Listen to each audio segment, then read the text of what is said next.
Não leve o seu pensamento tão a sério. É só um pensamento.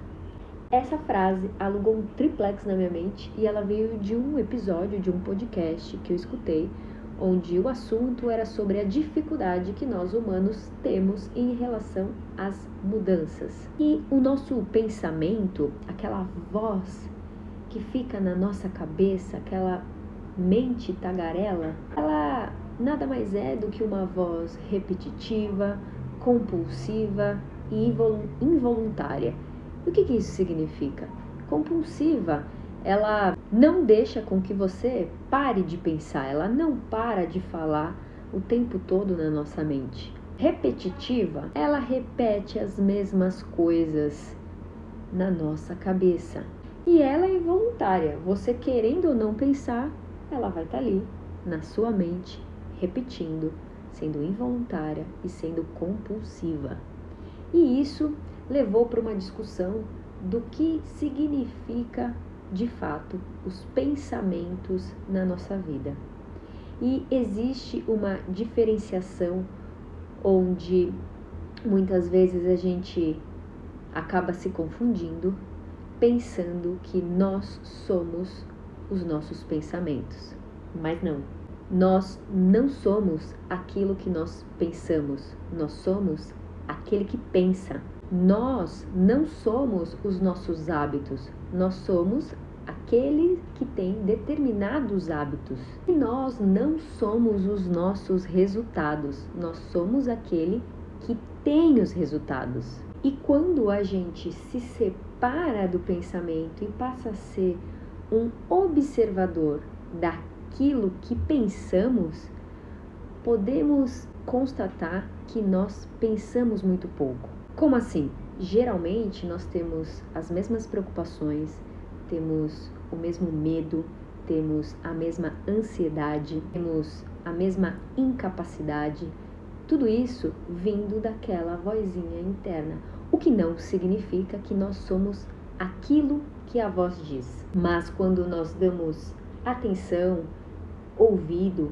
para essa voz, que parece uma vitrola velha repetindo as mesmas coisas, nós abrimos espaço para criarmos ansiedade, para criarmos angústia, para criarmos até mesmo o medo. E quando eu falo medo aqui, eu estou falando do medo psicológico, não do medo instintivo, que é do nosso lado animal, mas sim do nosso medo psicológico. O que é o medo psicológico? O medo psicológico é um pensamento que está no futuro. É quando a gente se coloca fora do presente e mentaliza algo do futuro. E quanto mais a gente se perde nessa imaginação e no futuro, mais esse medo cresce, mais medo a gente vai sentir. E em muitos momentos nós atrelamos o futuro a uma possível salvação. Isso significa que nós deixamos de viver o agora, de viver o presente e projetamos uma vida melhor no nosso futuro, que de fato não existe. E o melhor, ele não está por vir. O melhor é agora. É a única coisa que você tem, é o agora. E uma das coisas que consome a nossa mente, invade os nossos pensamentos, é essa infelicidade do agora, onde a gente cria uma ilusão de que a nossa salvação vai estar no futuro, de quando eu alcançar uma determinada coisa, uma determinada mudança na minha vida. E aí a gente coloca o momento do agora como um obstáculo na nossa vida, imaginando que quando a gente chegar num outro lugar, aí sim nós vamos encontrar a real felicidade. E isso traz uma grande infelicidade para a nossa vida, porque o agora sempre vai se tornar um obstáculo, visando que nós vamos sempre buscar algo no futuro. A questão aqui não é você não pensar no seu futuro, não pensar no seu passado. A questão é você estar enraizado no agora e no agora criar as suas intenções com o seu futuro. Você pode imaginar, flertar, planejar, namorar essa intenção daquilo que você busca para a sua vida e das pessoas que estão à sua volta. O que nós temos que ter em mente é que nós não somos o nosso passado. O agora, o momento presente, não é um problema e a salvação não está no nosso futuro. Nós já estamos salvos. A gente busca a salvação no futuro, mas a salvação não está para frente. A salvação está para dentro.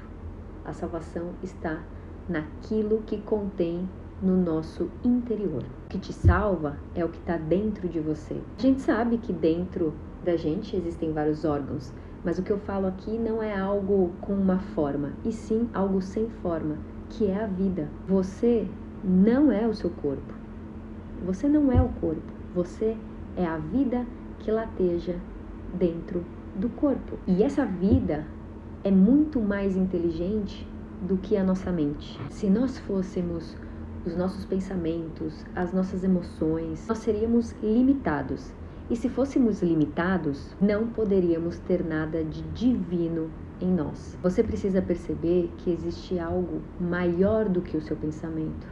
Você precisa perceber que existe algo além dos seus pensamentos. Desperte para isso.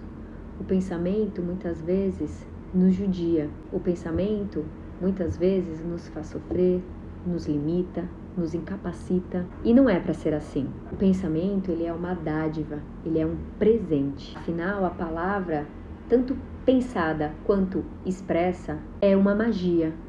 Não use essa magia para a destruição.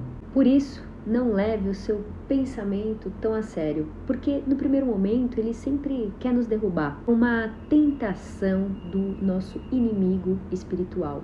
Ele tenta nos fazer sofrer e nos coloca um sentimento de ansiedade, de angústia. O pensamento sempre vem com uma cobrança, com uma comparação. Por isso, não leve um pensamento tão a sério. E lembre-se que o princípio primário da prosperidade é você reconhecer as coisas boas que você já tem. Agradeça e reconheça os pequenos avanços.